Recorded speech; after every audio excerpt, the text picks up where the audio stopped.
Hi, this is Tim of the 1916 Company. Welcome and thanks for logging on. If you love this watch, email me, tmosso@the1916company.com for purchase pricing and availability questions concerning this watch.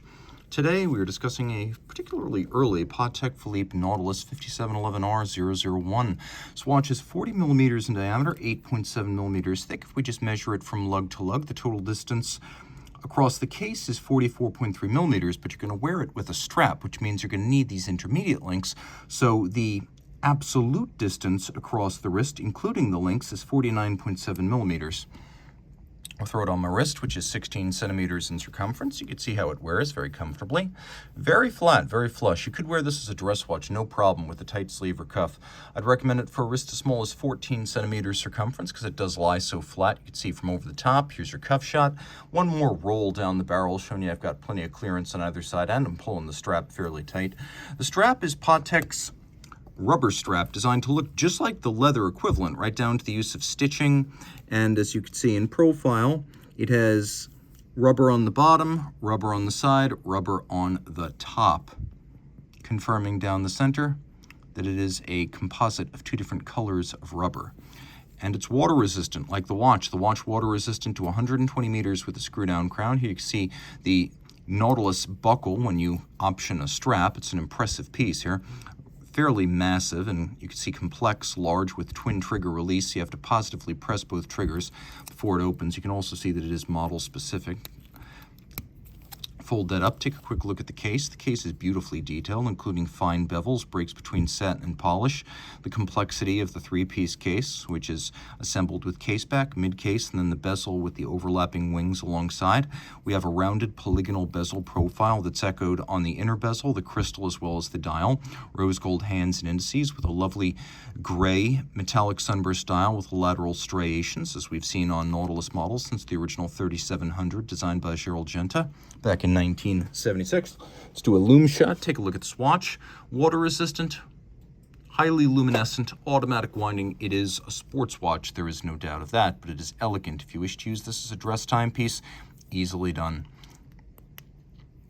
You can see here that hacking seconds is not a feature of the traditional caliber 324 Nautilus, but those of us who are familiar with these center second 324s know that a little bit of back pressure can still all that hand out. It's a hacking hack that you can use to stop the hand when you wish to do so and synchronize the watch to a reference time. Now there is a quick set here, so if you put the crown in the intermediate position, you can easily jump through the date wheel. Again, all these are applique rose gold indices. They have a lovely complementary color to the anthracite of the dial, and they match the case beautifully. Calatrava cross, the logo of Patek Philippe, there it is on the crown. Turn the watch over, and there it is on the rotor. Now, this movement is different from some of the more recent 324s on several levels. The most obvious one is that it does not feature the Patek Philippe seal. From about mid-2009, maybe about July, I'd say, if you wanted to put a month to it, Patek switched over to the PP Patek Philippe crest. No reduction in quality, but some people just like the romance of the older mark. Now it's 5-position adjusted, free sprung, 4 Hertz beat rate, unidirectional winding with a 45-hour power reserve, and it uses Patek Philippe's free-sprung Jauer Max style balance architecture. What you can also see here is that it features the original metal hairspring. And while it's true the silicone hairspring that came later would be more resistant to magnetism, it's also true that in the really long term, a metal hairspring is going to be easier for a watchmaker to repair, whereas a silicone one will be utterly impossible to repair. And all of this pivots on 29 jewels. The movement is nicely decorated. We have engine turning, we have stripes linear and circular. The engine turning is actually in several different sizes. You can see on these adjacent structures as well as the base plate. We have bevels that are nice, shiny, and broad. We have polished screw heads with chamfered slots and circumference. And then we have satination on the wheels.